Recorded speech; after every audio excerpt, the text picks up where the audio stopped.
So I'm super excited today because one of my clients contacted me to say that she got engaged. Listen,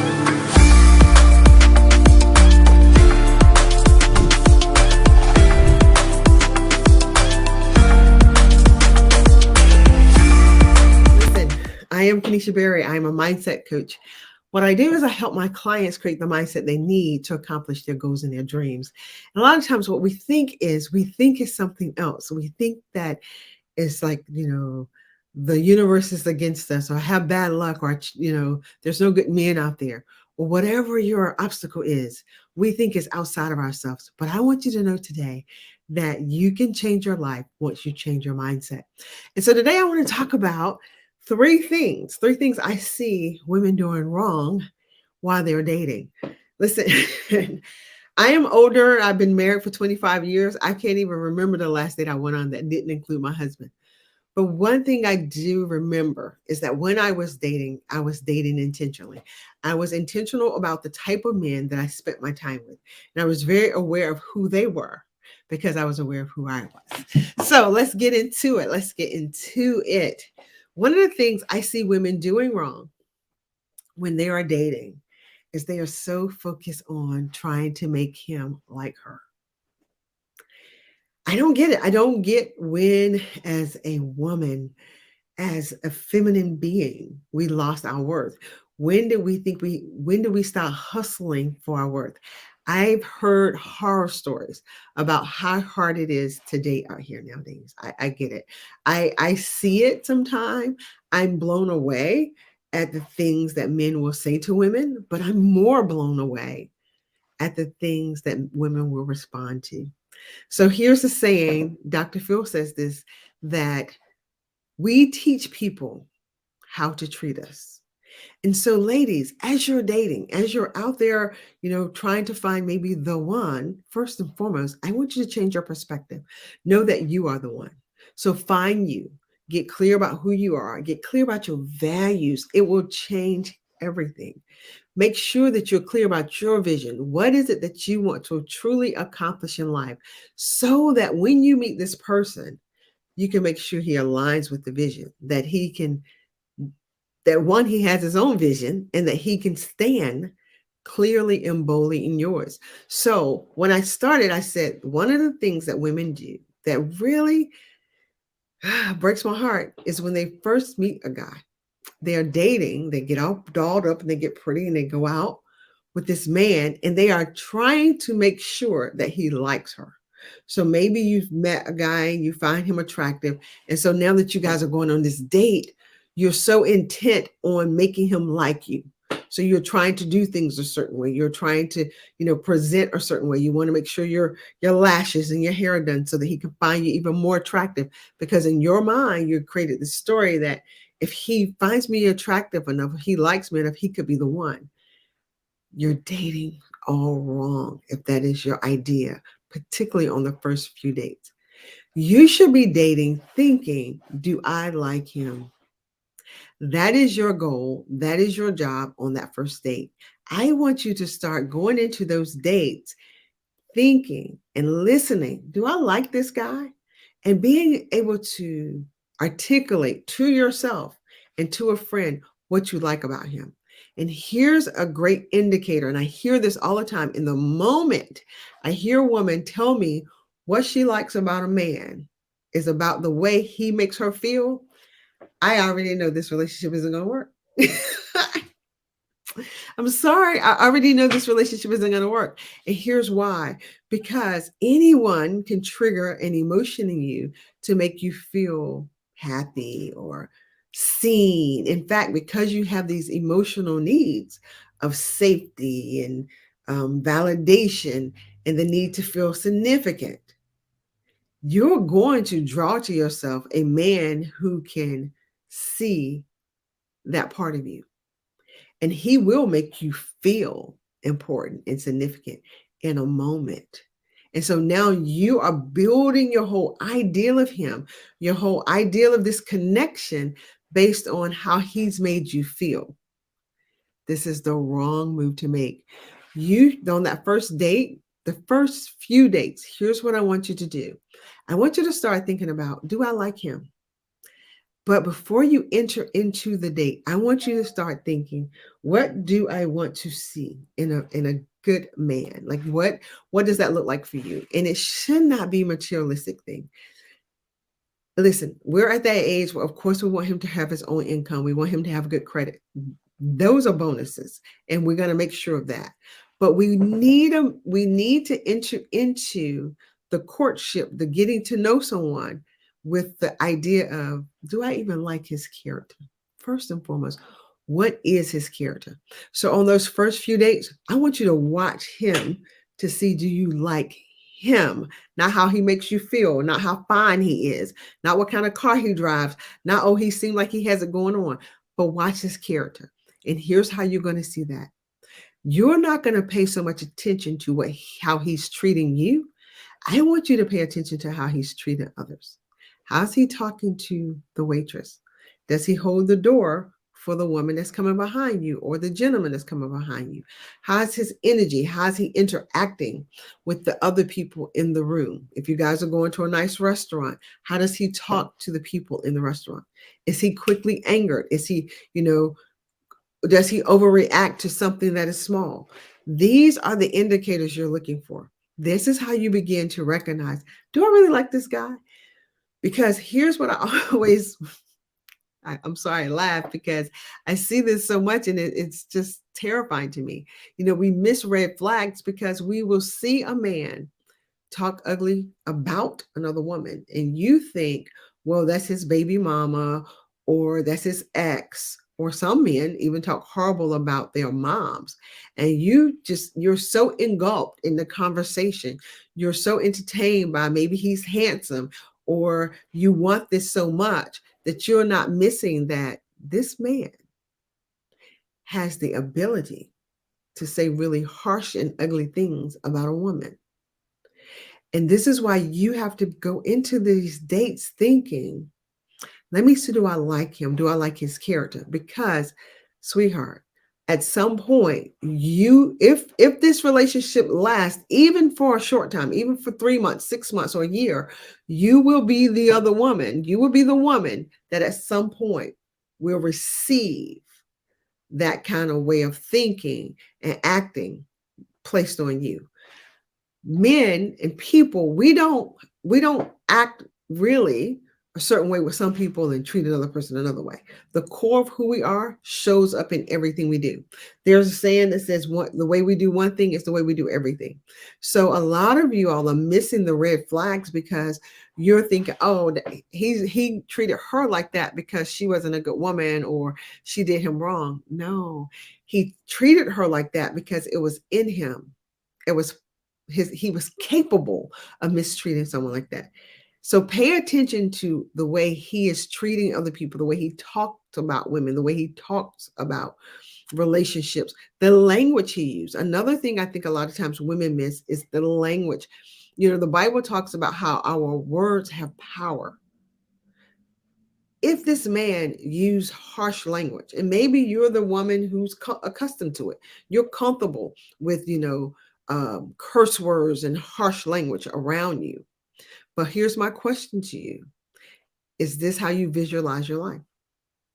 Do you visualize getting married and being in a relationship where there's always chaos in the house? Because that's what you're signing up for when you meet the man who curses all the time, who can't express himself without using harsher language. And if you're okay with that, hey, I'm okay with that for you. But you have to realize and recognize that if I meet him on the first few dates, if he's talking like that, this is what I'm bringing. This is what I'm hoping to create a home with. You're not going to change that part of him unless he wants to change. Okay. So that's the first thing. Make sure when you're dating, instead of trying to make him like you, make sure you like him. The second thing is, instead of, I noticed that women do this, they get so attracted to his physical or maybe even his things, that they miss his character. When you're dating, when you're trying to get to know someone, when you are hoping to build a long relationship with someone, first and foremost, Date for a season. I mean, date for all 4 seasons. I always thought that was the best advice. Meaning, at least if you date someone within a year, and I mean really date, spend time with. I don't mean you see them once a week because y'all live in 2 different cities and he can show you parts of himself that you don't get to see. But you date someone, and there's I can't remember who taught this, but it was a teacher. He talked about you date and you see them in all 4 seasons: summer, winter, fall, spring. What does that really mean? It means summer months is everything is warm, everything is good, things are flowing. But what does his winter months look like? What does it look like when he's having a hard time, when finances aren't going so well, when there's struggle? How does he react when things are challenging? You need to see that part of him, because this is going to show up in your dating relationship. I mean, particularly if this is the kind of man you're hoping to marry. So start noticing those things. Don't blind it out. And listen, the last thing I am trying to convince you of is trying to find the perfect man, because you're not a perfect woman. Okay. But what I am asking you to do is be intentional about knowing who he is in the beginning. Don't be the woman who, when you dated for 3 months or 6 months, oh, it was so great, you moved in, and then your story now is, but he changed. He didn't change. You didn't stick around long enough to see his true character, because a person can pretend, but only for so long. So that is why, one, you notice again in the first one, I said, don't pay attention to trying to make him like you. If you're wonderful, kind, loving, show up that way. But pay attention to, is he wonderful? Is he kind? Is he loving? Is he gentle? Does he treat strangers with gentleness? Does he, when a car almost hit him, how does he react? What is the worst part of him? This is what you're doing in those early stages. You are seeing who he is. This is how you begin to calculate, what is his character? What does he value? Watch how he spends his money. What does he invest his money in? Is he the man who has a closet full of sneakers but don't own anything? Is that who you want to attach yourself to? Is he the type of person? One thing about credit, like, any people can have bad times and get bad credit. Get that. But if you're with someone who's consistently only ever had bad credit and they don't even see credit as a big deal, that's a character issue. That's an issue where they think it doesn't matter if I owe someone money. And here's the thing about that is, if you're willing to borrow money and don't care if you pay it back. Now, I'm not talking about I've lost my job, or times got hard and I couldn't afford to pay all my debt. But you making choices and decisions to try to get it back on track, or you find it valuable. So when you talk about it, you're like, man, I hit a hard time and I can't wait when I can start back paying my bills again. I'm talking to people, making arrangements to get this done. That says, here's someone who has integrity. That says, here's someone who takes responsibility. But the person like, man, forget that. I ain't paying that. I don't care. I don't care about my credit. They're showing you not just that they don't care about their credit, but they don't take responsibility. So you have to start paying attention to those kind of things. What do they value? What do they invest their money in? Do they operate in integrity? Do they do one thing and say another one? Or do they say what they're going to do? What do other people say about them? Ladies, I need you to stop ignoring things because, oh, girl, he's so fine. Or because I'm so lonely. And that's why we have to be careful about being lonely. Because when we're lonely, I like to liken loneliness to being hungry. When you're not hungry, you may plan that I'm going to eat so well today. I'm going to have all my vegetables and fruit. I'm only going to have a salad. I'm going to do great. But when hunger hits and you're out and about and you can't grab a salad, a Big Mac, a Whopper, a Snickers bar will do just fine. You will feel that hunger, that void, with all the wrong things to fill a need that's coming at you. That's the same thing that loneliness does. You may have a hunger for connection, a hunger for attention, a hunger to feel significant. And so here he comes, and you see all the red flags, but you ignore them because, hey, he's feeling your need to be significant. Again, now that's the conversation. What do you like about him? Girl, he makes me feel so good. He makes me feel so seen. I feel like when he's around, I'm the most important person. That's about you.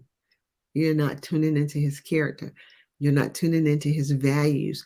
You've made it about you, and it will lead you down the wrong path. So I need you to start getting awakened to who is this person that you're trying to align your life with. And then one of the last thing I see women do that I think is a huge mistake when they're dating is she is paying more attention to being happy in the exciting times and the fluff, the flowers, the girl, he's taking me to these places and she's missing. And I've already said this before, his temperament. Is he, is he an introvert or an extrovert? Is he quick tempered? Does he get mad when things go like wrong? Does he yell and curse? Does he know how to communicate his emotions?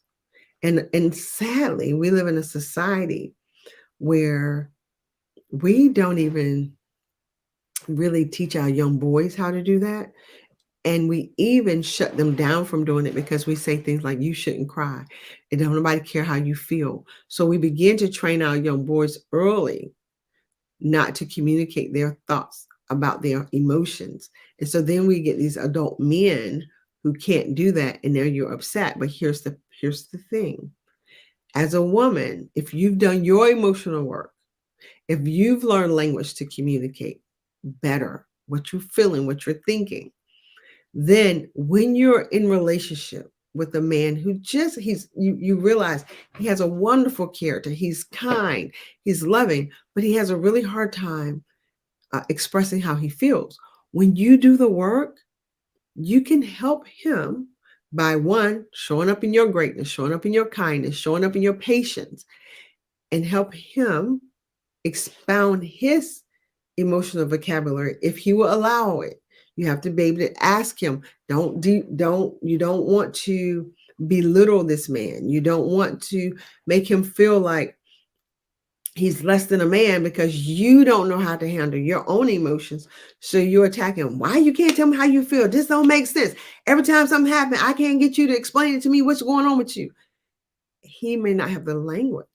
So when you learn to control your emotions, when you learn to take responsibility for your own feelings, your own thoughts, then you can make space and hold place for his. And then you can say, babe, I can tell you're upset. Are you feeling sad? Are you angry? Are you disgusted? Because most men will go to anger, but they could be feeling hurt, betrayed, offended, disconnected. There are a lot of words that can lead to anger, but when you're not given that language, ladies, he may not know how to fully express how he feels. He's just like, I just know I'm feeling some kind of way. And so I do not believe that we are responsible for one another, but I do believe we are responsible to one another. What do I mean by that? I've been married for 25 years. I am responsible to my husband in that when I am out and about, when I meet new people, particularly if I meet a man, I'm responsible to him to stay in my character, to stay keeping my emotions safe so that I don't need extra attention from another man. And he's responsible to me to do the same thing.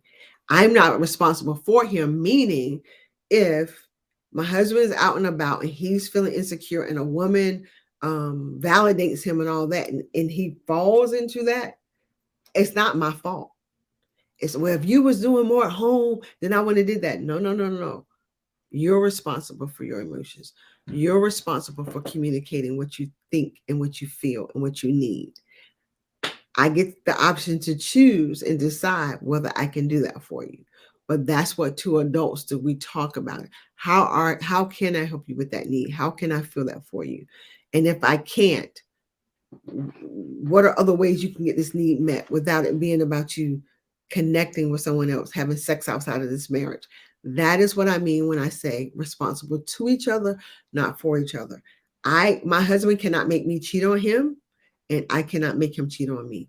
Just like it's not your responsibility to keep a man from cheating on you, it's your responsibility to value yourself, to know how to effectively communicate what it is you really need, want, um, to know how to create space in a relationship to hear his needs and wants, to create space for hearing the hard things. Those are your responsibilities.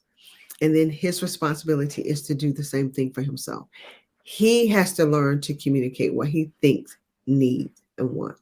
He has to learn to communicate when he's not feeling validated so that he doesn't get the validation from another woman and then blame you because you didn't know, or your love language wasn't the same and he didn't have the words to tell you.